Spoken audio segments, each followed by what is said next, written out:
I'm here today with Laurie Mathews, who is co-founder and director of Global Dental Relief, an organization that is based here in Denver, but does great work all around the world. And congratulations to you on that. Thank you. And before we get started with learning more about Global Dental Relief, I know that before this, you were director of the Colorado State Parks Department, and it seems to me such a curious transition. You were a decade in that job.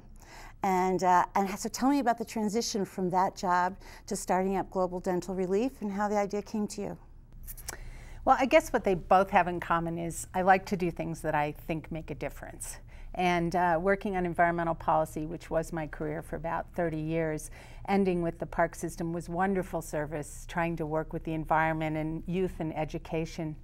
And what a shift to go to working one child at a time. It's just such a relief in some ways to go to a humanitarian kind of work where it is one child at a time. And the way I got into it, I took a trip to Asia to just sort of search a little bit about what I wanted to do. And one of the people I was traveling with was a dentist.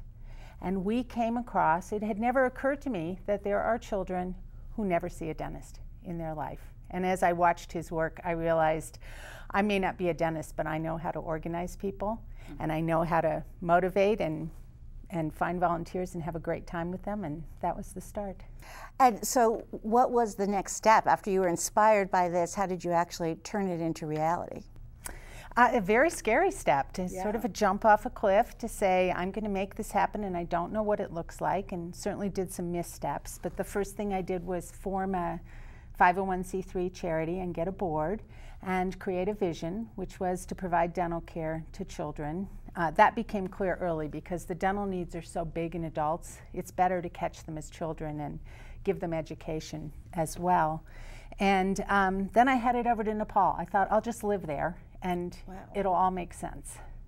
Well, having lived there for 6 months, I realized that all the funding and all the volunteers were in the US. So then I embarked on a half-time here, half-time in Nepal for the next 2 years. Why Nepal? Why did you pick Nepal?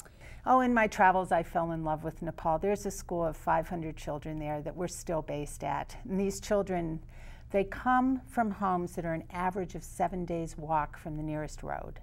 Their parents carry them in when they're little and leave them until they're old enough, maybe 10, 12 years later, to walk home once a year.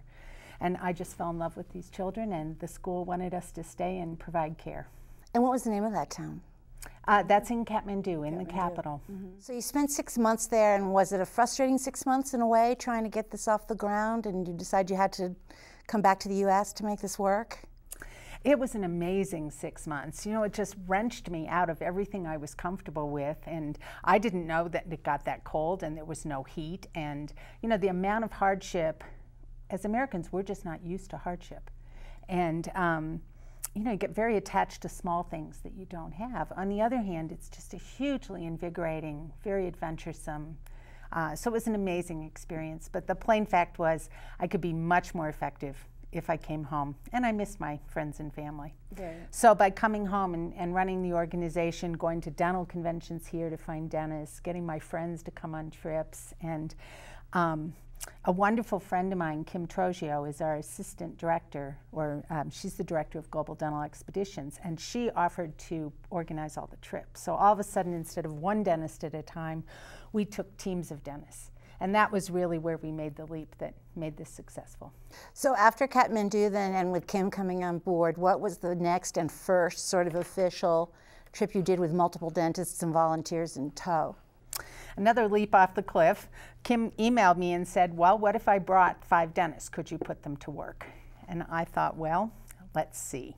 So I didn't think she'd actually get them, and she did. So we had about 12 people show up in Kathmandu, and we went rural. Volunteers and dentists? Volunteers. That included maybe 4 dentists, 2 hygienists, and the rest were general volunteers. And at that time, I thought we would go rural. I thought that's where the biggest need was. And I learned a hard lesson, which is that there's not good power in rural areas. You know, in America, you just have great power. It's either on or off. But up there, you have intermediate power, and it's so weak that it can't run the dental machines. So we ended up working in the 2 houses in the village with the best wiring in their living rooms. And we pulled it off, and those volunteers come back year after year. They had the best time of their life. We decided to base in Kathmandu where we had better support and could be more effective. And how many kids did you take care of on that trip? Do you remember, even an estimate? Oh, probably 300. So I assume there's never a shortage of young patients wherever you go. No. In fact, one of the reasons we work just with children is to avoid those long lines where you have people in such need trying to push to the front of the line, or you have to do line management. We actually take schools one at a time, and we do the children class by class. So we see each child gets an exam, they get a toothbrush and education on how to use it, fluoride, and then they get all the restorations and extractions they need. So we bring them to normal. And the best thing is we see those same children every 2 years. Well, that was one of my questions, was follow-up care. So you do stay in touch with and follow, medically speaking, follow these kids? Yes, we don't follow them kid by kid, but we take the whole school and see them every 2 years. Mm-hmm. So we have children in Kathmandu that have been under our care for 10 years. Wow. And it's that ongoing sustainability of it that really makes the difference.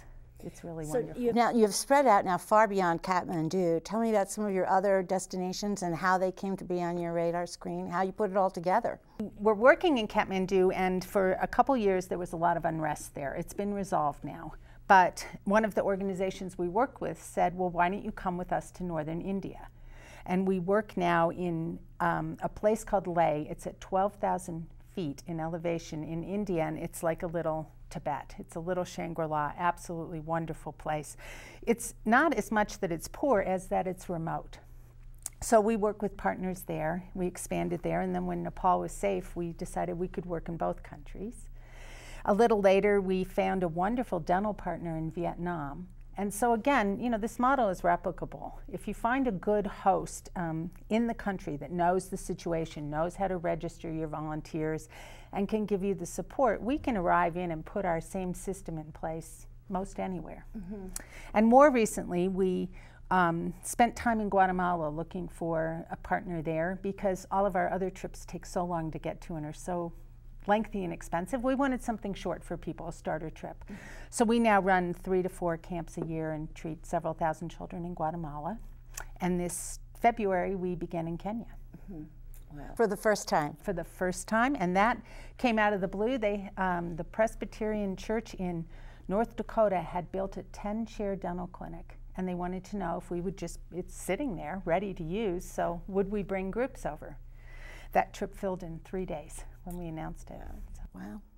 So when you talk about how the model you have is replicable, and you know, from city to city or region to region, are there very big cultural differences though? I mean, do you notice huge differences in these places you go to, and what are some of them?